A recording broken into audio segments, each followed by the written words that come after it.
Hi, I'm Coach Corey Wayne, and this is my video coaching newsletter.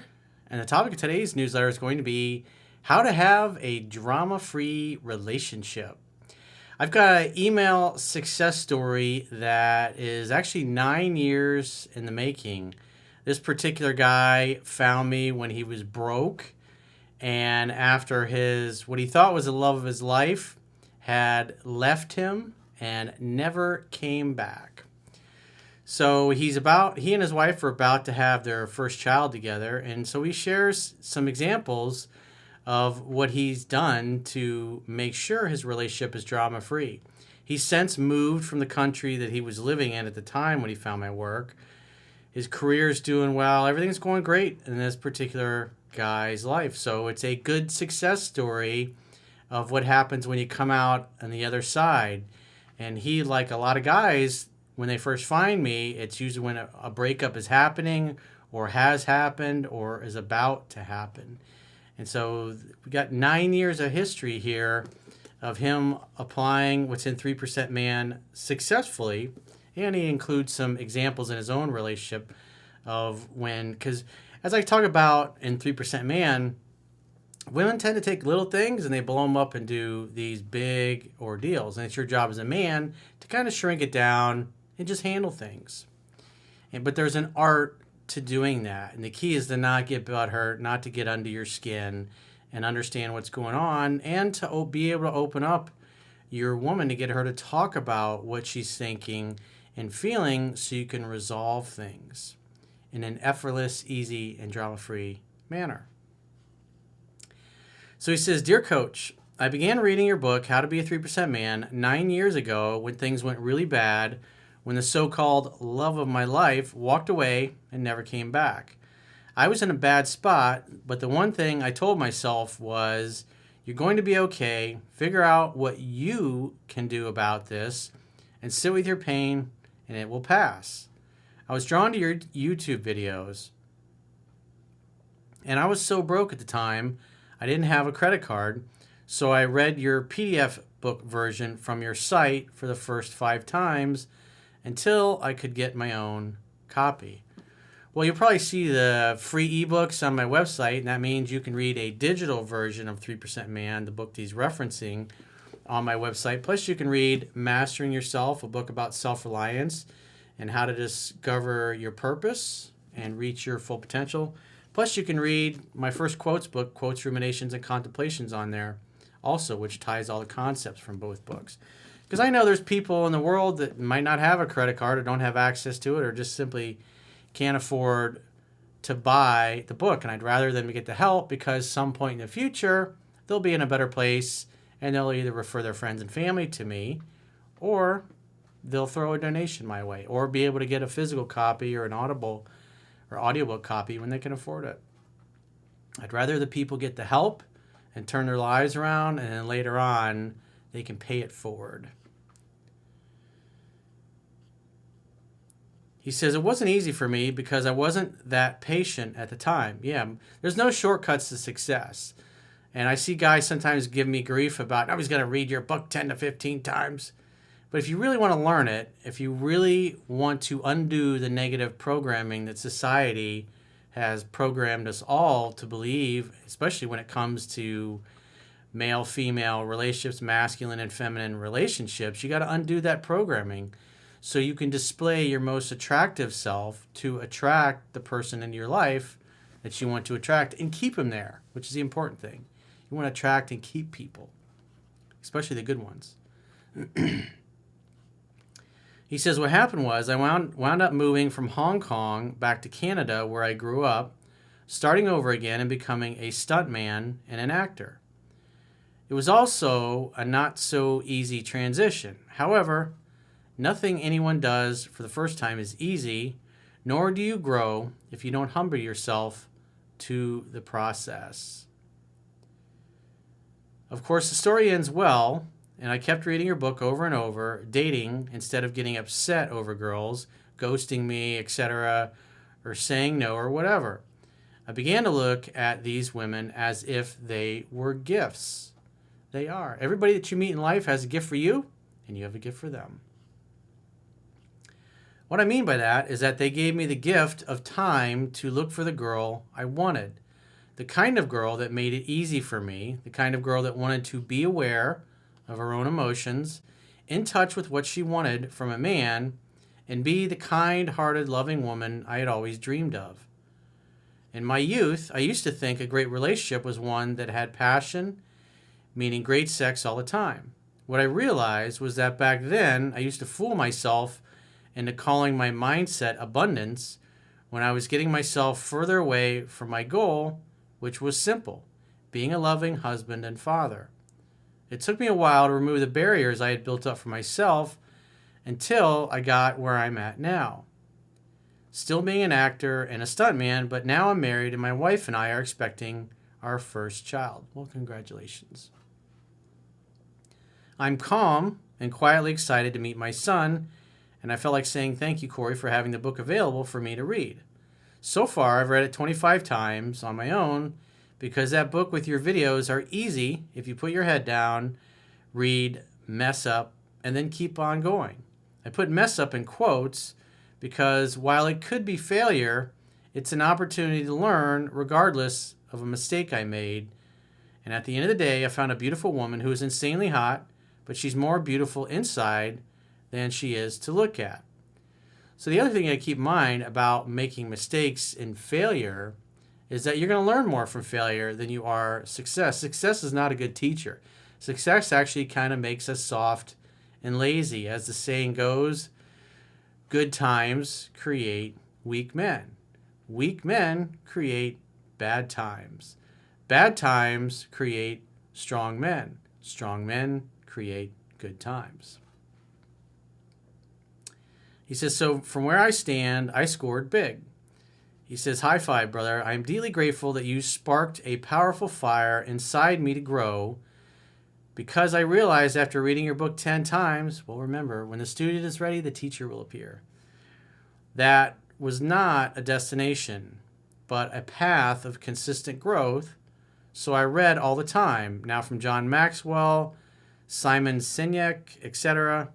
And the coolest part about literally everything in life is your success in anything relies on relationships, period. True. That's why my website is understandingrelationships.com. Because it's not only do you have a relationship with yourself, your significant other, but every other person in the world. You have relationships with your customers, your neighbors, people that you're going to encounter in society. And you got to learn what makes people tick, why they do what they do. Because most people just simply aren't willing to learn these things. And if you're willing to learn the stuff that's in my books, 3% Man, Mastering Yourself, and apply them, you're going to have a set of personal skills and life skills and cheat codes to life that most people are just too lazy to do anything about it. And that's why you'll be able to write great success stories like this guy does. He says, to do anything great, you need people. Well, one of the other things on my website, it says life is relationships, because it is. It's all about your relationships. You need a team, a group, friends to make any experience extraordinary and memorable, and making that experience worth revisiting with others. Yeah, the older you get, I know, obviously me being 52 now, is that you really appreciate the good times that you've had throughout your life and all the memories that you've accumulated, because that's what you look back on. I mean, those first 52 years of my life, got a lot of great memories. I'm looking forward to continuing to make lots of great new ones in the future.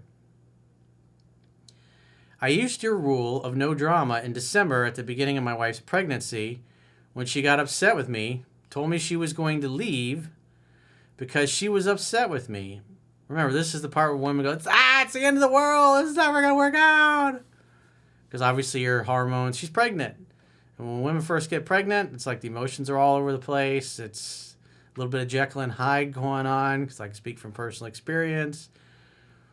And they're very emotional and can be very difficult to be around. And after listening to her fully to understand why she was feeling the way she was feeling at the time, remember, when a woman feels heard and understood, the legs open. And when she doesn't, the legs close. And the quality of your life and your relationships is in direct proportion to the quality of the questions that you consistently ask each other. I realized that it had nothing to do with me, and it was something to do with something she hadn't resolved in her past, but I didn't tell her so. I just asked her if she was 100% committed to leaving me, going through her pregnancy by herself, and raising the baby on her own. And she said yes. So I told her, it's okay. I still love you. I forgive you. And please let me know if you change your mind. He says, I was exhausted, so I went to sleep in our spare bedroom while she began to pack up our Christmas tree, etc., in the living room. Kind of like, I just get a watching this, and I just imagine it's like the Grinch. It's like what the Grinch that stole Christmas did. He took the Christmas tree, he took the presents, he took the food, he took everything. She's like, I'm taking my toys and I'm going home. Women have to know that if they push you too far, you will walk and never look back. And in this case, she's saying, I'm leaving the home. And so for those guys that are out there that are having friction with their wife or their live-in girlfriend, and the wife's like, I want you to leave, I want you to move out. It's like, the king doesn't leave the castle. If the fair maiden wants to leave the castle, hey, don't let the door hit you in the ass on the way out, but she'll be back. And so that's why men don't leave. Because when women tell you to leave and they want the end of the relationship and then you leave, well, if you say you want to stay in the relationship and then you leave, your actions aren't really congruent with that.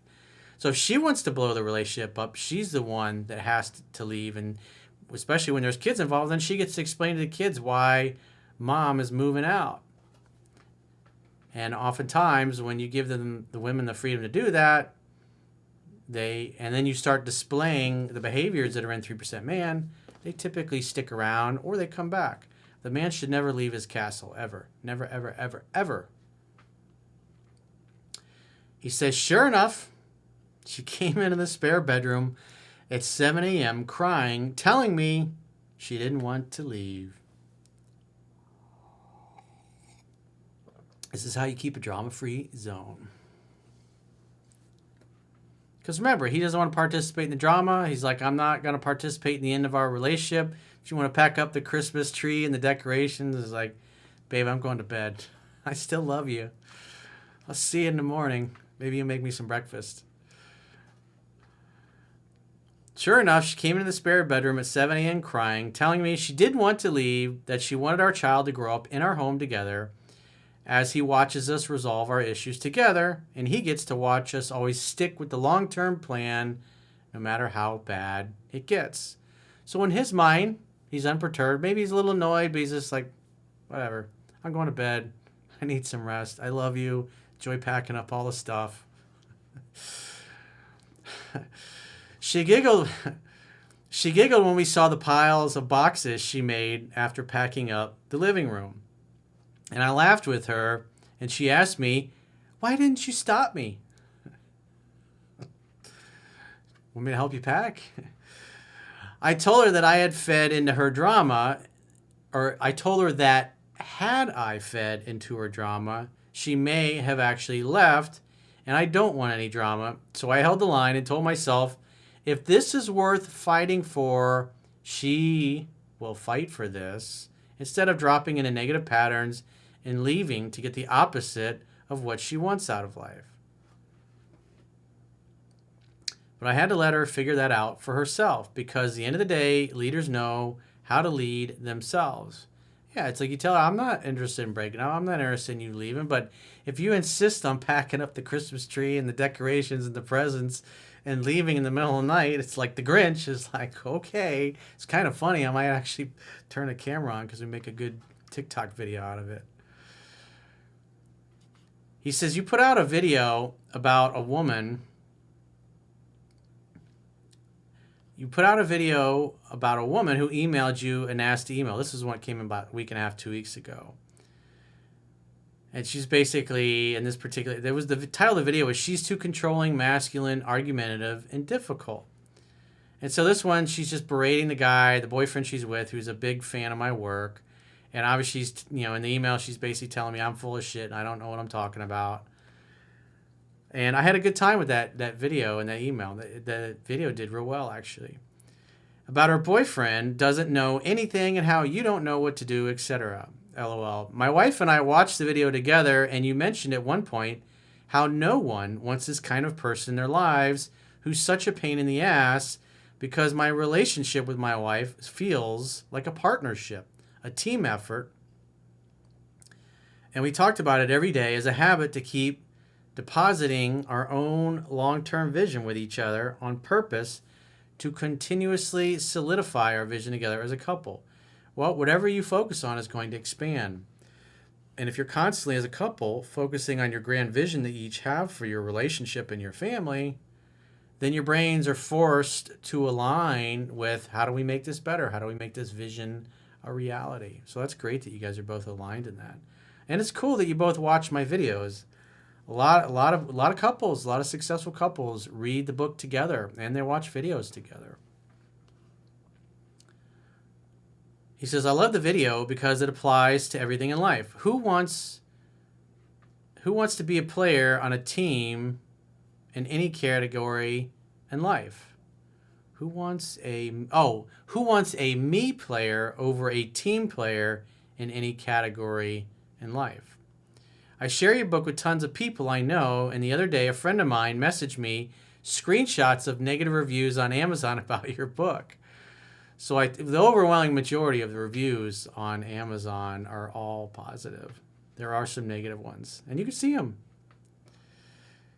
So I told him this. The book is titled How to Be a 3% Man for a reason. It's called that because only 3% of the people that buy it actually read it 10 to 15 times or more, then apply it as well.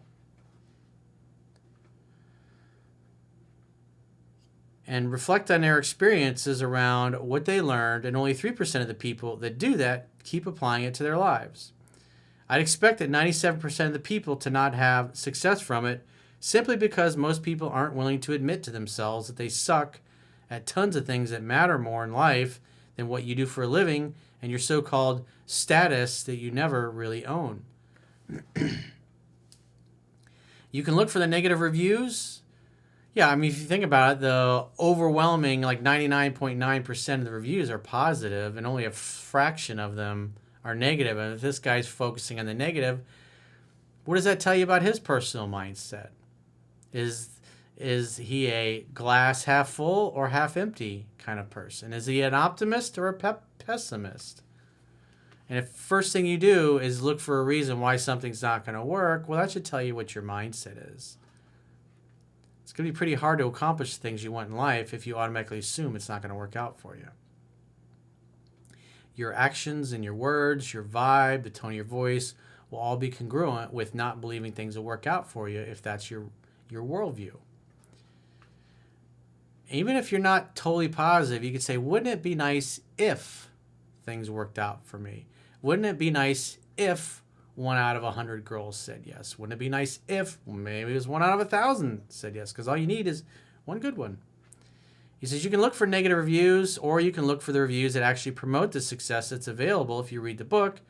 But really, given your current situation surrounding this girl, you keep calling me for advice about it, and it sounds to me that you're not exactly doing well with her, and you're allowing yourself to suffer when you don't have to.